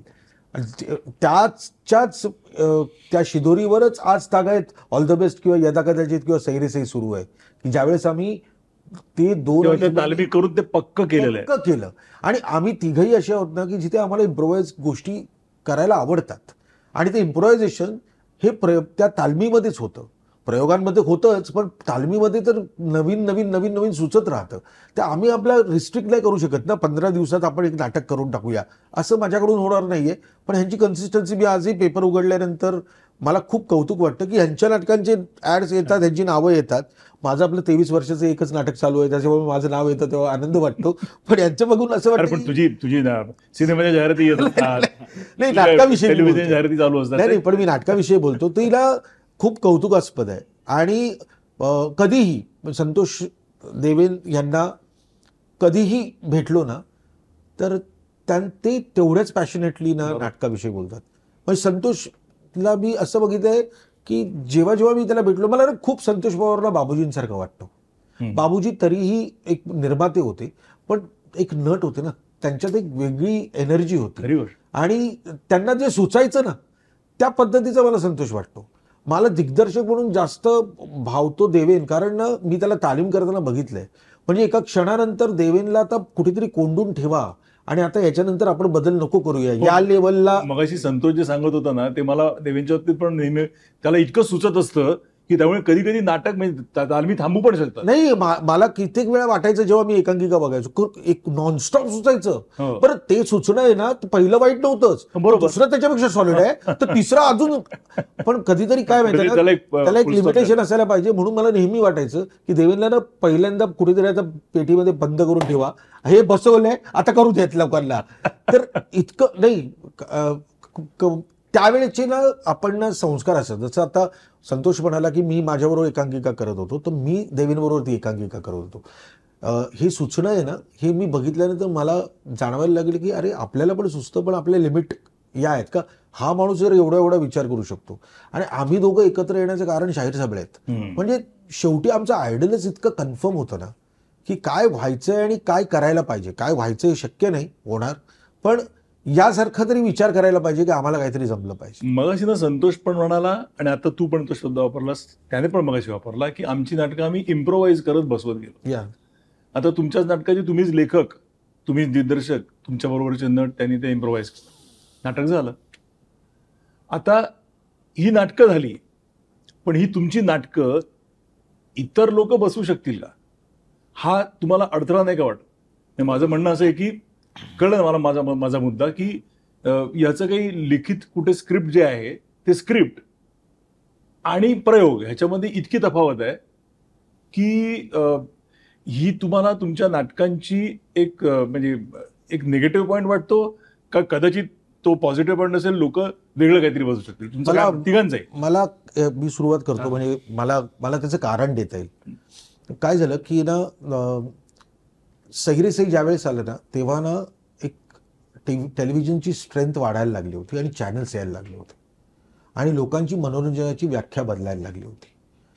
तो स्पीड जर लोकांना दिसला नाही तर कदाचित आपल्याकडे लक्ष लागणार नाही लोकांचं, असा एक मनामध्ये एक विचार यायला लागला होता. जर तू आजही बघितलंस तर सही रे सहीमध्ये स्पीडच आहे त्यातला, आणि तो म्हणजे आता भरतनी कपडे बदलून येणं तर एक्झॅक्टली किती सेकंद लागतील तेवढेच डायलॉगमध्ये आहेत, त्याच्या पलीकडे वाढलेलेच नाही आहेत. त्यामुळे ना त्याचं ना एक मेकॅनिझम करून घेतलं होतं लिखाणात, कारण ते दृश्य पहिलं दिसलं आणि मग दिग्दर्शकांनी लेखकाला सांगितलं की आता मला हे असं पाहिजे आहे, this is my screenplay, now write the dialogues. म्हणून एका लेखकाला दिग्दर्शकांनी बसवलं आणि मग लेखकांनी लिहिलं.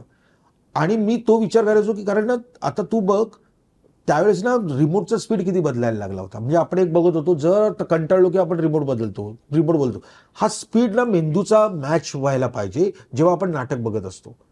आता तुझा एक मुद्दा करेक्ट आहे की ह्याचं लिखित स्क्रिप्ट कसं येईल आणि हे लोकांनी कसं बसवायचं. तर माझं म्हणणं आहे की त्या प्रत्येक एक जनरेशनची ती गरज असते, ती माझ्या जनरेशनची गरज मी माझ्या पद्धतीने भागवली. तर माझ्या आजूबाजूला लिखित नाटकं पण होतीच ना, ज्यांनी दिग्दर्शन केलं असेल, आणि ती आता म्हणजे सही रे सही ज्या वेळेस आलं त्यावेळेस नकळत सारे घडले आलंय, त्याचं स्क्रिप्ट अवेलेबल आहे. तर ते त्या पद्धतीचं नाटक होतं. मी माझ्या पद्धतीचा विचार करून हे नाटक लिहिलं होतं. मला असं वाटतं की मी दोन वेळा म्हटलं की शेवटी व्हिज्युअलचा भाग आहे. ज्याला जे व्हिज्युअल होईल, हे जे काही लिहिलेलं आहे तो हे नाटक नक्की करू शकेल आणि तो आणखी वेगळ्या पद्धतीने करू शकेल जर करायचं. मला जर यदाची जर करायला सांगितलं आत्ता, जर पुन्हा ओरिजिनल तुम्ही वेगळ्या पद्धतीने बसून करायची, बरोबर, ऍज इट इज नाही बसणार किंवा आता काय केलं तो मागे आपले व्हिडिओ बघूया आणि मला जर सांगितले काय केलं तर मी वेगळ्या पद्धतीने बसवेन. उलट ते बघायला मजा येत दुसरा माणूस काय करतोय, पण ती शेवटी त्याला ऍज इट इज बघितले, रेकॉर्ड केले, ते बसवले तसं त्याला काही मजा नाही, त्यात काही अर्थ नाही. पण जर कोणी वेगळ्या पद्धतीने करणार असेल, ज्याची व्हिज्युअल खूप छान आहे, वाचल्यानंतर तसं आता जी लिखित नाटकं असतात ना ती बहुतांशी तशीच होतात. जे लेखन लिहिलंय, बटाया बाजूला जिना आहे, उजव्या बाजूला किचन आहे, हॉल आहे, आणि मग ती बऱ्याचशा मुवमेंट तशाच सगळं तसे होतात. ही नाटकं अशी ती चॅलेंज असेल दिग्दर्शकाला की तो वेगळ्या पद्धतीने करू शकतो. त्याला एखादा कधी तो वेगळा फॉर्म वापरेल, कधी आता हे मी नमून नाट्य फॉर्म मध्ये तो कधी दशावतारमध्ये करेल, कधी लोकनृत्यामध्ये करू शकतो. सो वेगळ्या पद्धतीने करू शकतो. प्रत्येक कॅरेक्टरला कधी वेगळं कॅरिकेचर देऊ शकतो. शेवटी तो त्याची जी काही व्हिज्युअल पॉवर असेल तसं तो करू शकतो 100%. आणि ते बघायला पण आवडेल की यांनी काय वेगळं केलंय. डिस्कशन करण्यापेक्षा मी सही रे सही बसवतो एक प्रयोग, याला यदा कदाचित बसवू दे आणि त्याला ऑल द बेस्ट बसवू दे, असा एक प्रयोग करून बघूया. चला, या पॉडकास्टच्या निमित्ताने एवढं तरी एक चॅलेंजिंग काहीतरी मुद्दा तरी आला. माझं कास्टिंग पण ऑल द बेस्टचं कास्टिंग पण माझं झालंय. काय भरत अंबुशला तर घेणारच मी. बरं, मला असं वाटतं की हा ना आमच्यातल्या लेखकांवर थोडासा अन्याय होतो. सगळ्यांना वाटतं इम्प्रोव्हायझेशन करतो म्हणजे आमचं स्क्रिप्ट म्हणजे एवढंच असतं. एकच लाईन म्हणतो, इम्प्रोव्हायझेशन आम्ही डोक्यात करतो आणि ते पेपरवर लिहून करतो. म्हणजे आता हा सीन करा, तो असं नाही होत ते की नाही लिहिलेलं असतं, ते ऑन पेपर लिहिलेलं असतं. हा म्हणजे स्क्रिप्ट आहे जे प्रॉपर असेल आता, आणि त्याचं काही त्याच्यातले प्रसंग आणि मग काही ते प्रसंग बसवताना दिग्दर्शक म्हणून इम्प्रूव्हाइज करत जातो. बेसिकली सीन काय आहे ते लिखितच आलेलं असतं, मग तो कसा उभा राहणार ह्याच्या बाबतलं इम्प्रूव्हायझेशन होत राहतात. आणि मग तो म्हणजे ऑल द बेस्ट बाबत घ्यायचं झालं म्हणजे हा नेहमीचाच आहे, म्हणजे नेहमीच आहे. अरे नाही तुमचं काय स्क्रिप्टचा काय म्हणजे तुम्ही तसे तिकिटावर लिहायचात आणि हे लिहायचो आम्ही सगळे, असं आणायचो म्हणजे असं घेऊनच जायचो. अशी केदार बोलताना एक वाक्य बोलला ना की हे लोक पालीची मगर करणारे आहेत, तेव्हा हा, मला बोलायचं पालीची होतं की पालीची मगर करायला स्किल लागतं ना. नाही पालीची समजा- मगर हा एखादा त्याच्या म्हणजे कुठच्या अशा नाटकावरून तुम्ही हे करायचं कारणच नाहीये. म्हणजे याची एकांकिकेचं नाटक यांनी सक्सेसफुल केलेलं आहे ना. बरोबर. माझ्या बाबत म्हणायचं झालं तर ऑल द बेस्ट जसं मी केलेलं आहे तसं तुमचा मुलगा करतो काय हे विनय आपटे सरांनी प्रोड्यूस केलं होतं आणि तेही नाटक म्हणजे सिद्धार्थ जाधव, प्रियदर्शन जाधव हे त्याच नाटकातून आलेली मंडळी आहेत. तर तेही नाटक एकांकिकेतच होतं. लाली लीला म्हणून माझं जे नाटक आलं ते एकांकिकेतच मी नाटक केलं. त्यामुळे पालीची मगर करण्यात काही असं हा, म्हणजे जर मला तुम्ही तरी इथे तुम्ही- आक्षेप- तुमचा अप्रोच तसा असेल, तुम्ही जर व्यवस्थित त्याच्यावर लेखक म्हणूनच काम केलं ना, पण आम्ही करेक्ट मी तोच थॉट घेऊन असा नाही ना, पालीची मगर तुम्ही म्हणताय तसं नाही झालं. आम्ही मगरीला जे पाहिजे ना मटेरियल ते पालीमध्ये ते सगळं ते घेतलं वेगळं, त्याच्यात त्या पालीत टाकून केलेलं आहे. मगर सुचली होती ती आम्ही पाल केली होती कारण आम्हाला दुसरं व्यासपीठ नव्हतं, एकांकित व्यासपीठ होतं. बरोबर. 30 साठी मग आपण ते जो थॉट कमर्शियल होता तो आम्ही एकांकित केला होता. भले बक्षीस नका माझं ते आणि ह्या प्रेक्षकांसमोर जाऊन त्यांना ते आवडते, त्यामुळे ते त्यात कमर्शियल व्हॅल्यू नक्की होते. म्हणून INT मला विचारलं होतं एकांकित करशील का, मात्र हे यदा कधीच केलं. म्हणजे बहुतेक एकांकिकेची मी नाटकं केली आणि सगळी सक्सेस आहे. आणि ह्याबाबत एकांकिकेचं ना, आता जेव्हा ऑल द बेस्ट केलं त्यावेळेला कॉन्फिडन्स म्हणजे हाय लेवल होता. मला कधीही वाटलं, मला भल्यानी सांगितलं की ते पालीची मगर होणार, तू करू नकोस, अरे तू विचार कर, त्यांना असं कसं नाटक, एकांकिका म्हणूनच ती योग्य आहे वगैरे असं सगळं होतं. पण मी क्लिअर होतो की हे मी एकांकिका हाच ठेवणार, तेवढाच पहिला अंक असेल तो, आणि त्याच्यानंतर मी डेव्हलप करीन. अर्ध्या तासाची एकांकिका होती आणि 3.5 तासाचा प्रयोग होता. म्हणजे केवढं नंतर नाटक नव्याने हे केलं आणि त्याचं बाकायदा वाचन झालं ना, तेव्हा मोहन वाघांनी मला सांगितलं. मोहन वाघांनी विश्वास टाकला, संधी दिली, हे करेक्टच आहे, प्रश्नच नाही. त्याने पण मी नाटक लिहिलेलं वाचलं ना, त्यांच्याकडे वाचलं मी, 2 अंक वाचले आणि मग कामाला लागलेलो आम्ही. म्हणजे अगदी आता ऑल द बेस्ट बाबत म्हणायचं झालं तर बहिऱ्याचे डायलॉग आहे, त्याच्यानंतर मुक्याचे डायलॉग मी लिहिलेलेच आहेत ना. आता ह्याच्यात मुक्या बहिऱ्याचं जे कॉम्बिनेशन दिग्दर्शक म्हणून इम्प्रुव्हाइज केलेलं गोष्ट आहे. आणि ऑल द बेस्टचं पुस्तक निघालंय, नाही मग ती तू कसं काढशील? मी दोन्ही एकत्र बोललेलं नाही काढणार, कारण मुक्यात मला जो सीन आहे तो बहिरा हे बोलतो आहे आणि त्याच्यानंतर मुका हे बोलतो आहे, जे अशा प्रकारे मी हे करणार. मुका आणि बहिरा एकत्र जे काही करतात ह्या गोष्टी मी तिथे नाही मेन्शन करणार, मला वाटतं. कारण काय, त्या दिग्दर्शक म्हणून इम्प्रुव्हाइज झालेल्या गोष्टी आहेत आता. आणि त्या मग हा म्हणतो तसा की दुसरा दिग्दर्शक आला तो काय की तो त्याला जे वाटतं त्याप्रमाणे तो करेल. त्यांनी काही वेगळ्या प्रकारे त्याला हे मिळेल. सैरेसाईचं स्क्रिप्ट काय पुस्तक आलंय, हं? सैरेसाईचं पुस्तक आलंय. अच्छा, कदाचितचं नाही आता कदाचित म्हणजे मी आता 5000वा प्रयोग ऑल द बेस्टचा लवकर होईल असं Best आहे. हे काढून आहे. टाक पुस्तक. येस, त्यावेळेला मी पुस्तक व्हेरी गुड. माझाही तो प्लॅन आहे. बरं, बरेच लोकांना कळेल तरी हे लिखितच होत. आणि आमचा तो प्लॅन आहे. आता 25 वर्ष झाली याला लागलेला आहे, 25 वर्ष सुरू आहे, तर मे बी त्या निमित्ताने करू आपण. नाही, कर खरंच करा. आणि आता असा हा वेगळा हे आहे, पण 1000 प्रयोग पूर्ण झालेलं नाटक, म्हणजे एक बाबा 1000 प्रयोगाचा टप्पा पार केलेलं नाटक, असा जर तुम्ही एक विचारामध्ये मी लोकसत्तामध्येच मी लेख लिहिला होता, त्यावेळेला थोडा रिसर्च केला आणि त्यावेळेला लक्षात आलं केदार की ऑल द बेस्ट झालं. एक 6-7 वर्षात यदा कदाचित झालंय आणि लगेचच 2 वर्षाने केदारचं सही झालं. म्हणजे 10 वर्षाचा पण स्पॅन नाही आहे. आणि 150 वर्षाचा इतिहास तुम्ही चेक करा, त्याच्या आधीची काही वर्ष घ्या, त्याच्यानंतरची सही नंतर एकही नाटक नाहीये ज्याने 1000 प्रयोगाचा टप्पा पार केलेला आहे. म्हणजे 1000 प्रॉपर 1000 पूर्ण होऊन, म्हणजे असं कुठचं मला नाही त्या ह्याच्यात.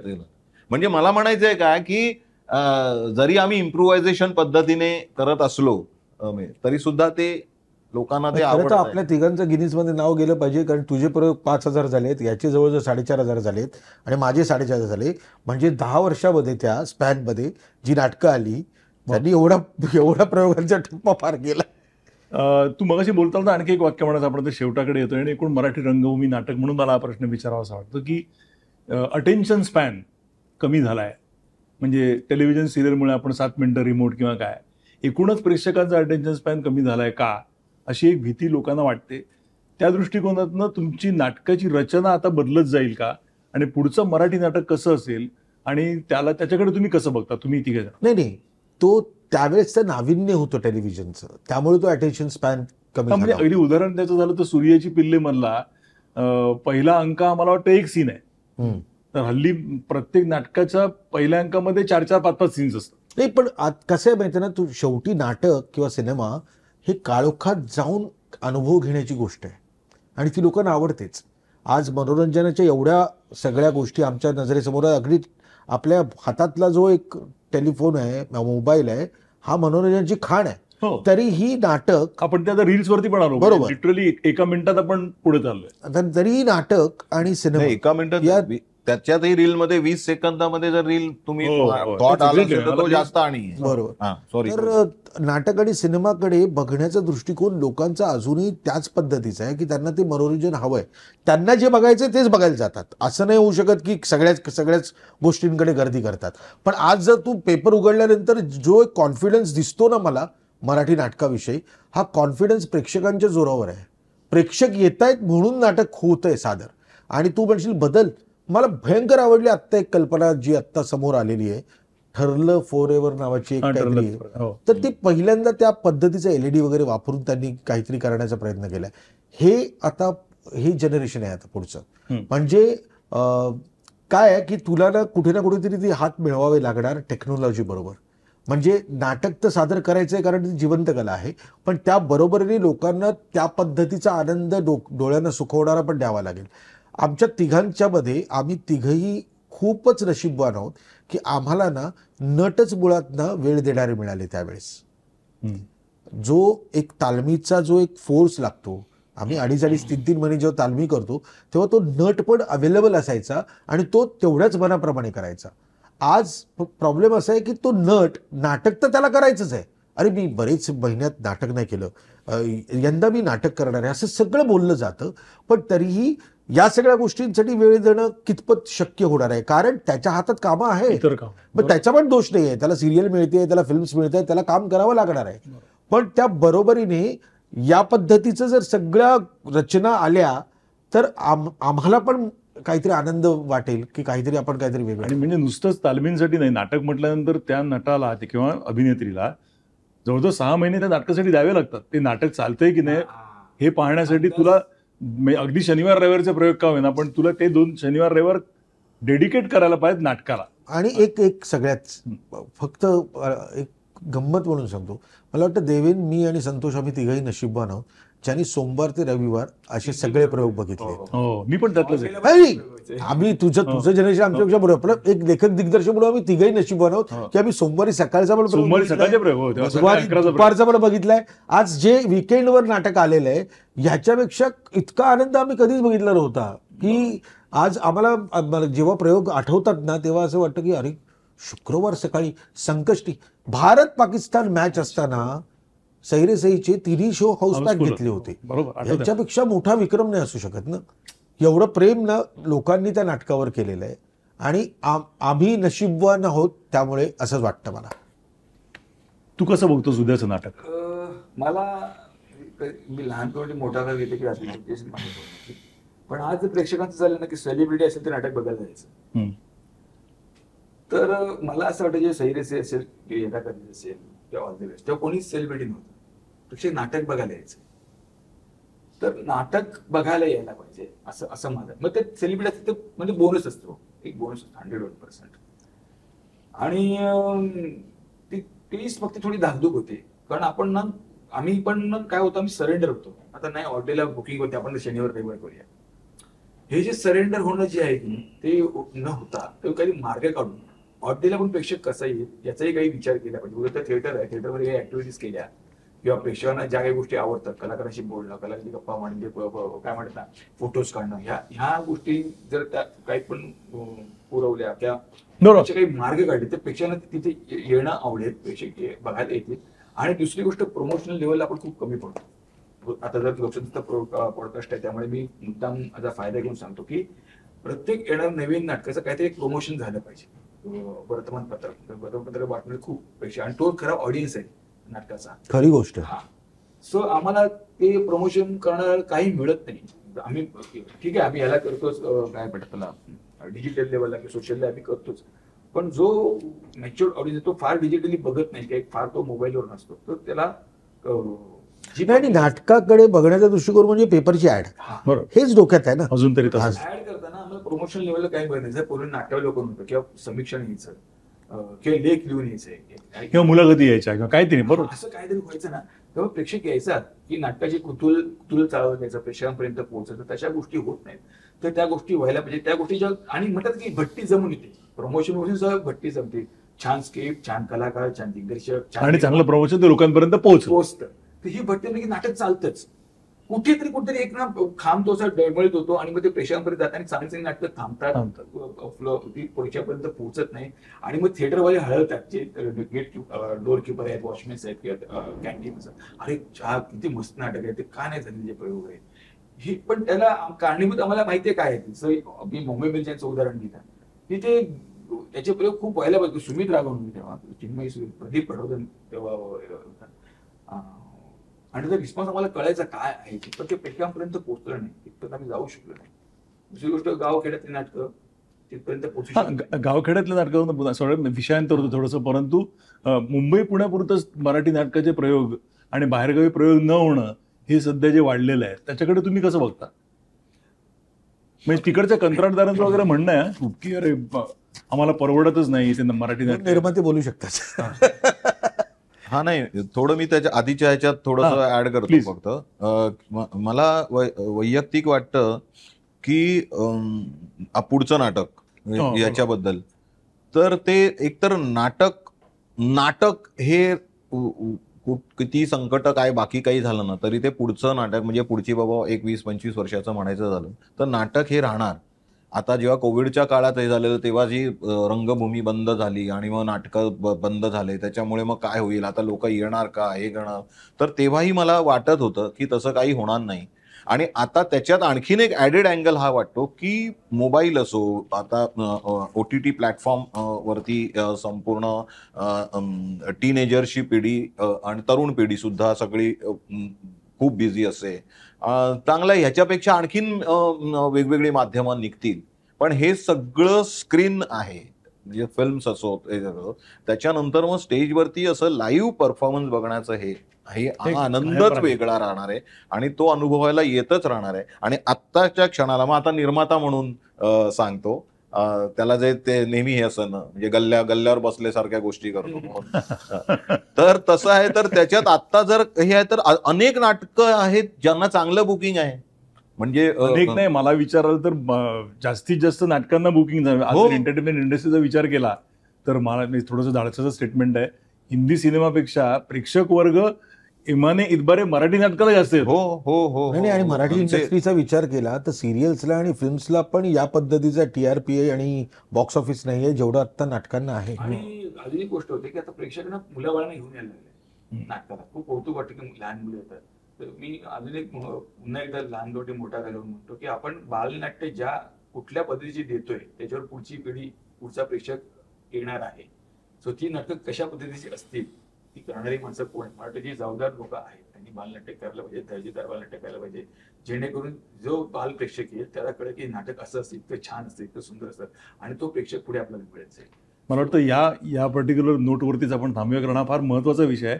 आपण सगळेजण घडलो ते तसेच घडलो. आपण बालनाट्य पाहूनच आपल्याला असं वाटलं की आपण काहीतरी, तुझ्या घरातच नाटक होतं पण तरी सुद्धा आम्ही, आमच्या घरात नाटक नव्हतं पण आम्ही बालनाट्य बघितलं, आम्हाला त्यात इंटरेस्ट निर्माण झाला. मग आपण इंटर कॉलेज एटला गेलो, मग आपण मराठी नाटकांकडे आलो. तसं बालनाट्य किंवा पुढच्या पिढीकडे जाणारं, पोहोचणारं नाटक आपण द्यायला हवं.